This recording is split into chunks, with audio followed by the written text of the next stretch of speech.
Je dirais qu'aujourd'hui, au vu des peintures que Yannick a faites, je trouve qu'elles sont plus apaisées, qu'elles expriment une sorte de, sans exagérer, une sorte de quiétude et de bonheur. Ça, c'est un peu ma réflexion d'aujourd'hui.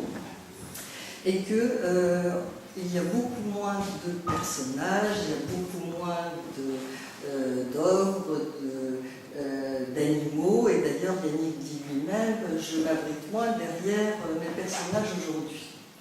Alors qu'est-ce qui caractérise, je dirais, de manière générale la peinture de Yannick?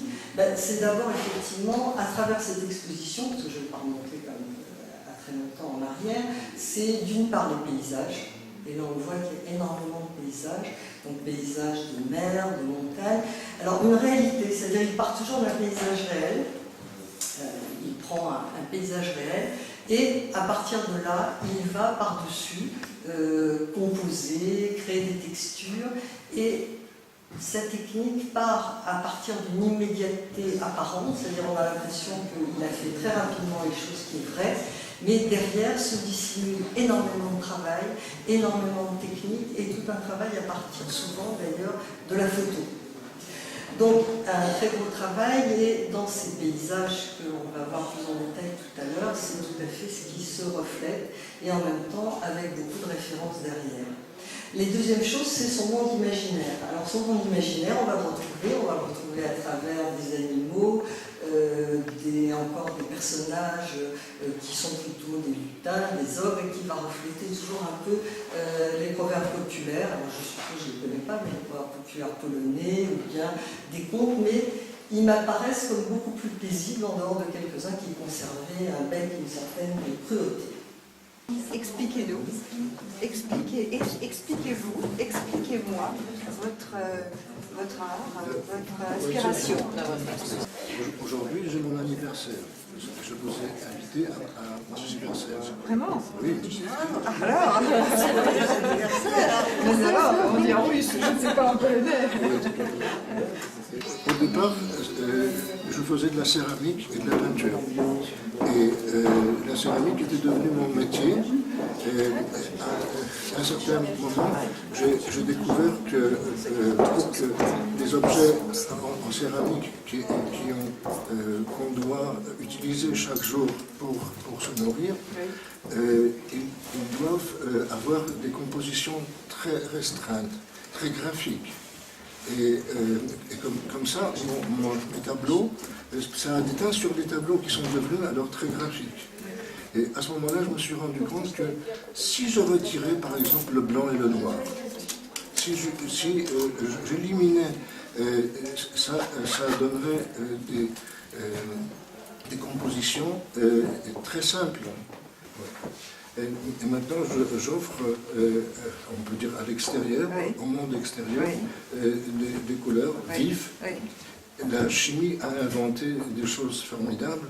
Ce sont des couleurs fluorescentes et des peintures métalliques.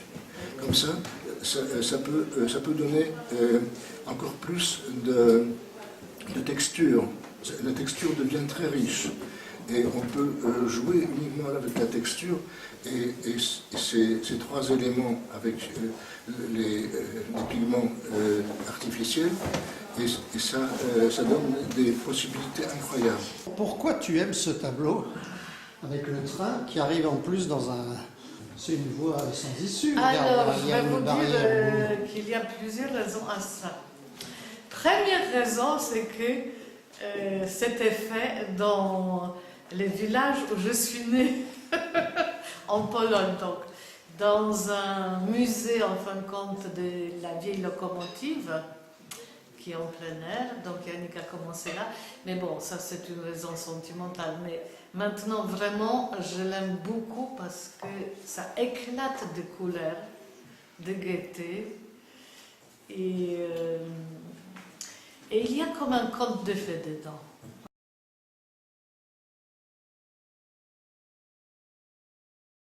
Et puis là, c'était un moment où il n'y avait pas de vent, c'était complètement silencieux, la mer était silencieuse.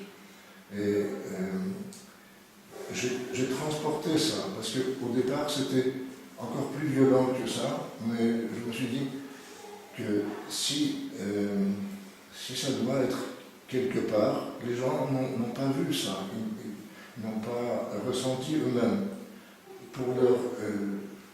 Il fallait soit faire une illustration de ce que j'ai vu, un récit, soit il fallait augmenter encore, leur faire peur tout simplement, augmenter avec...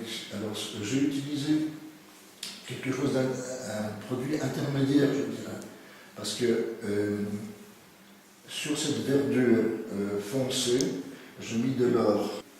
Par contre, la mer est complètement plate, rien ne se passe, spécialement pour donner cette impression d'un silence total dans lequel il y a des réflexions possibles.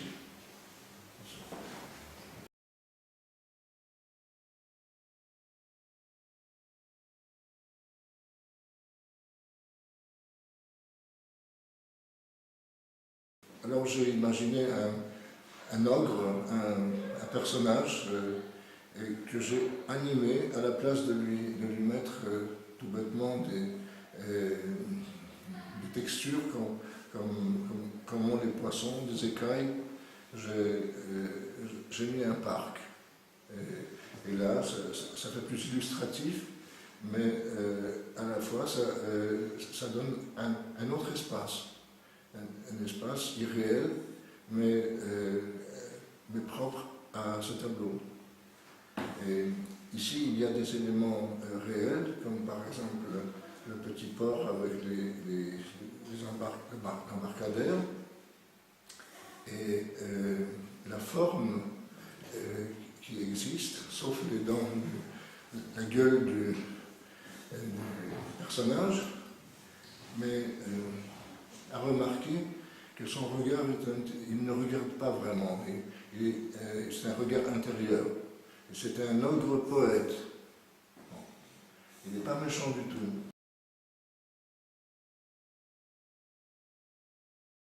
Elle avait un concert au musée du Dauphiné, et une partie de ce musée se trouve, en général c'est un couvent, ancien couvent, et puis il y a une chapelle dans laquelle elle se déployait ce concert. Et il y avait aussi sa fille qui jouait de la violoncelle.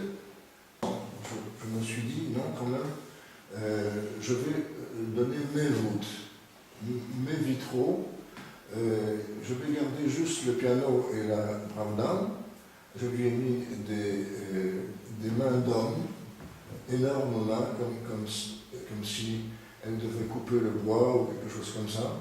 C'est des mains de travailleurs, et puis sa fille, puisque c'est elle qui va hériter son piano et le reste, je l'ai fait plus grande que sa mère.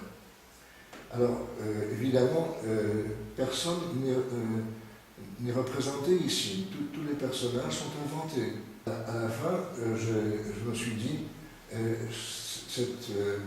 c'est très dur de faire cette composition. Il y a trop d'or, il y a trop de dorure et trop de présence de l'histoire. Alors, à tout hasard, je fais un petit bateau pour évacuer. C'est bien d'avoir comme ça une possibilité. Et il me restait encore le haut.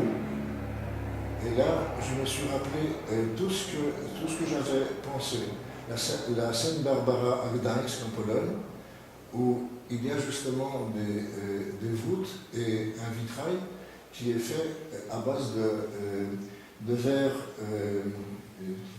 qui a été ramassé dans des casses et les éléments de construction en béton armé.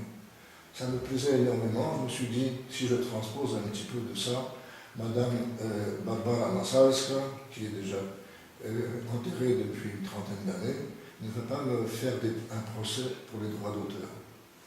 C'est tout.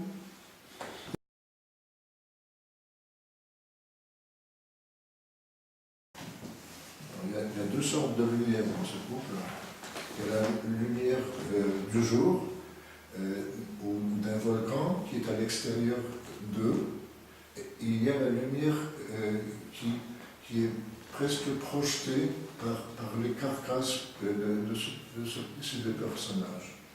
Par la peau, ce sont des êtres, j'imagine, sensibles, qui sont liés profondément.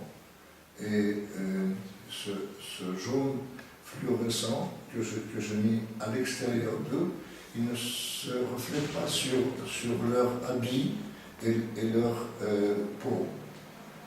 Eux, ils sont un peu extériorisés de cette peinture violente, de ces textures qui sont très fortes.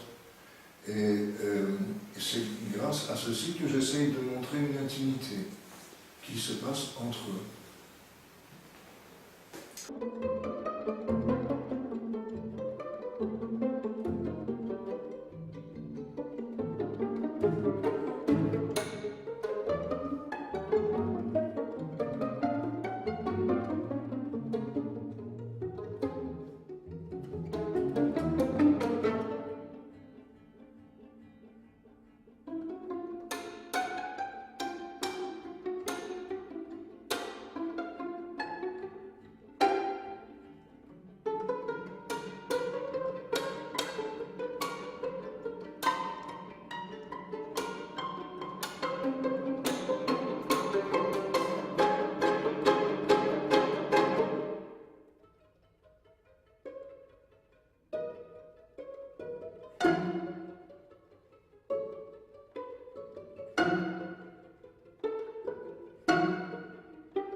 cette œuvre qui est très intéressante, d'une part, à travers les tons, une sorte de gamme chromatique, des bleus, des violets, des verts.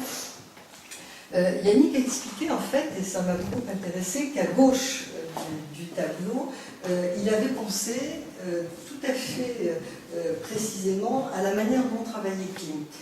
C'est-à-dire que Klimt utilisait des pigments en or, en cuivre, et ces pigments métalliques, bien sûr, il les ajoutait à les pigments organiques, ce qui est tout à fait pas du tout courant. Et donc là, on peut voir qu'il y a à la fois le fond qui est un pigment métallique, par-dessus lequel sont superposés en fait tous les pigments organiques en vert, en jaune, qui se juxtaposent et ne se mélangent pas.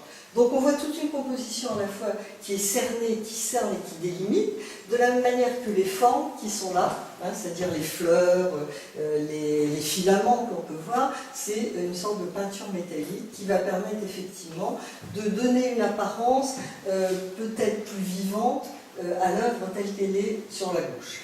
À droite, c'est un peu différent, c'est-à-dire on part toujours d'un paysage réel. C'est ça qui est frappant, c'est-à-dire on part d'un paysage réel, de quelque chose au départ d'assez lisse, et au fur et à mesure, la texture va se surrajouter, et donc les éléments s'ajoutent les uns aux autres au fur et à mesure pour créer une œuvre complètement différente et animée. Et donc, au fur et à mesure, pour fermer la composition, Yannick va effectivement apporter d'autres formes, en particulier des fleurs, et qui là donne une sorte d'écran beaucoup plus fermé à cette composition.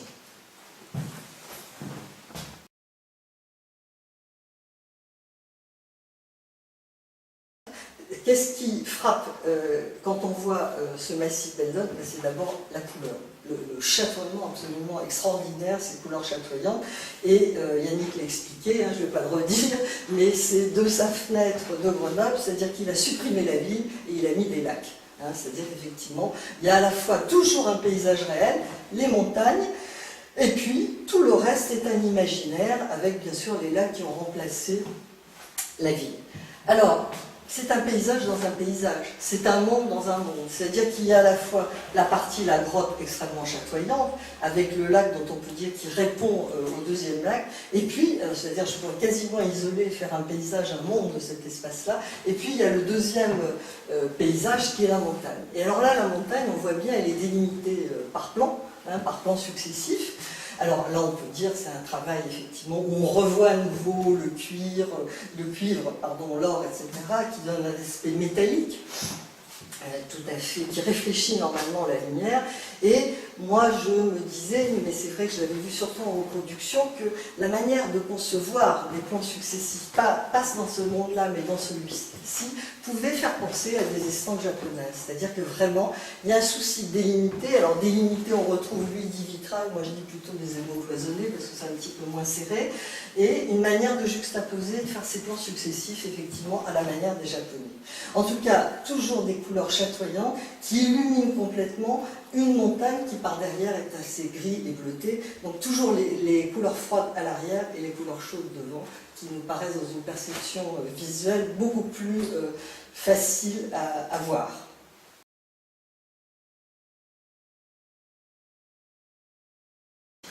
Alors après la pluie, on est dans des couleurs froides, c'est-à-dire qu'on est dans les violets, dans les bleus, les verts, etc. Donc c'est un côté impressionniste qui n'est pas tellement courant chez Yannick. En même temps, toujours une réalité, hein, il y a une réalité. On est à l'extérieur d'une maison, il y a une porte vitrée dans laquelle se reflète plus ou moins, hein, dans le réel, un paysage et de la verdure.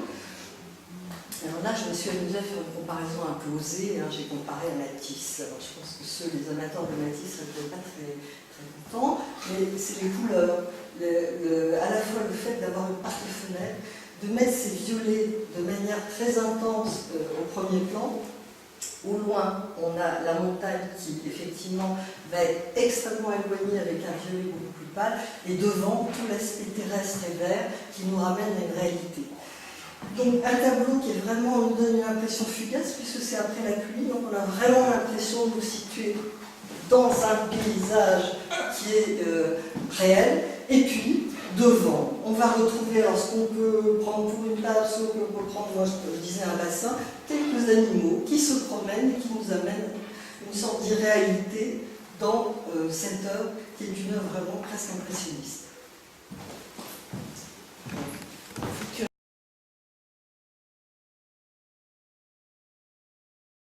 Alors ce tableau est tout à fait étonnant. Là aussi, il présente des caractéristiques assez claires de la manière dont Yannick aujourd'hui voit sa peinture. C'est-à-dire qu'à la fois, vous avez des éléments géométriques abstraits, de l'abstraction. C'est-à-dire, on a une sorte de triangle, une sorte de rectangle, on a des formes qui sont plutôt devant assez géométrisées avec des cloisonnements. Et puis, on a des éléments du réel, c'est-à-dire qu'on a des arbres, on a du linge qui sèche et on a une sorte d'arbre un peu tordu à la manière de Van Gogh. Donc, des éléments dont on peut dire qu'on retrouve bien à la fois la réalité et l'irréel à la manière dont Yannick travaille. Mais dans ce tableau, il y a quelque chose d'autre et différent. En particulier, c'est la lumière. C'est-à-dire que la lumière, telle qu'on la voit là, c'est une sorte de lumière déclinante pour laquelle on voit des ombres, mais effectivement, on peut se poser la question, on s'appose toujours quand on fait un tableau figuratif, ou même quand on fait de l'abstraction, d'où vient la lumière, hein? Est-ce qu'elle vient de l'Est, de l'Ouest, du Sud, du Nord? C'est une question qu'on se pose tout le temps. Et là, effectivement, on se dit qu'il n'y a pas une source de lumière bien identifiée. C'est-à-dire qu'on a une zone extrêmement lumineuse, mais il n'y a pas une zone de lumière identifiée. On va retrouver une frange de lumière jaune à un moment donné, et puis on va retrouver au-delà de ce mur de béton gris encore une source de lumière. Et Yannick dit que ce tableau-là en particulier, c'est pour lui un travail sur justement les sources de lumière et comment il pourrait travailler avec des sources de lumière qui ne sont plus identifiables. Comment désormais il va construire un travail qui n'est plus basé sur justement une lumière dont on peut identifier la source. Alors ça c'est très intéressant. Et la deuxième chose aussi assez intéressante, c'est la perspective.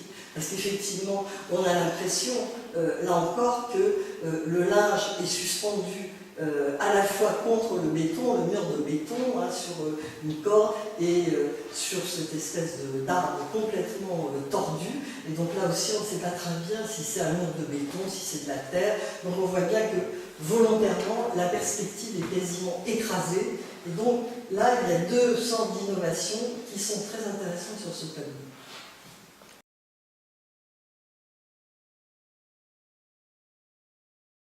Donc le chevalier. Alors donc on passe au deuxième thème de l'exposition, puisque le premier c'était essentiellement les paysages. Le deuxième thème étant le retour au monde imaginaire, c'est-à-dire l'imaginaire avec des personnages, avec des lutins, avec des animaux qui sont parfois mi-hommes mi-animal, bref, tout un monde qu'on va retrouver, mais un monde qui me paraît quand même moins cruel qu'il ne l'était il y a quelques années. Alors, le chevalier. Alors ce chevalier, c'est vrai qu'il est étonnant. Ce chevalier est étonnant avec sa stature tout à fait rectangulaire, avec son espèce de masque, dont Yannick dit que c'est un casque, il y a une sorte d'armure, un casque, on pourrait presque dire qu'il est inquiétant, il pourrait inquiéter, il a des lèvres assez épaisses et rouges, et il a une sorte de brin d'herbe, de paille dans la bouche, et je ne l'aurais pas trouvé toute seule, Yannick dit justement, la paille est là pour atténuer la méchanceté qui pourrait être dans ce personnage. C'est-à-dire effectivement, je dirais, en le voyant au départ, qu'on revient dans un monde en fait un peu inquiétant, des peurs, des craintes, et qu'effectivement, si on voit au premier plan à la fois le feuillage et les petits personnages, on peut se demander si cette armure, cette cuirasse que porte ce personnage avec ce masque n'est pas aussi inquiétant. Mais nous sommes rassurés par le brin d'herbe de la paille qui va effectivement, en tout cas, redonner un symbole et apparemment atténuer la cruauté que pourrait incarner ce personnage. Et puis l'arrondi du casque, l'arrondi de cette espèce de haume qui peut quand même dire que c'est un personnage qui n'est pas méchant et qui est relativement inoffensif. Donc on retrouve derrière des montagnes, toujours une sorte de paysage réel, et puis, je vais dire pour la nuit étoilée de Van Gogh, si vous voulez, c'est-à-dire qu'un ciel bleu profond sur lequel, effectivement, le casque du personnage va bien se dégager. Et toujours des couleurs cuivrées, dorées, qui vont effectivement faire ressortir particulièrement le personnage et retrouver ce qu'on dit en histoire de l'art dans les couleurs, c'est-à-dire le rouge, l'or qui apparaît tout de suite dans une perception immédiate, et derrière, pour donner l'impression de la distance, le bleu et le bleu intense et le violet.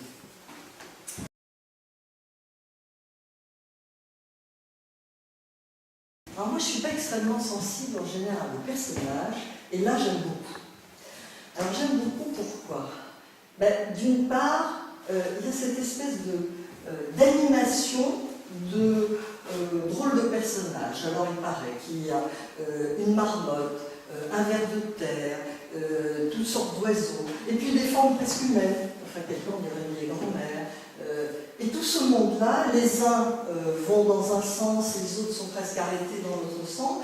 Tous ces gens ont l'air de se rencontrer et dans une sorte de mouvement qui tourne autour d'un seul symbole, hein, qui quand même est capté par ce soleil qui est pris sur un socle, qui est posé sur un socle. Dans une sorte d'animation et de mouvement qui les entraîne tous vers la lumière, pendant que les autres peut-être se demandent encore qu'est-ce qu'ils font là, sont-ils des adorateurs de la lumière, etc. Mais enfin, il y a une sorte de chose joyeuse, c'est-à-dire que ce ne sont pas des animaux ni des personnages qui sont du tout méchants, ils reflètent une sorte de, pour moi en tout cas, de bonheur de vivre. Et puis, il a eu envie effectivement de faire, à la manière d'Alechinsky, de fermer son cadre par une sorte de rose métallique qui va redonner cette impression finalement de joie et de côté paisible.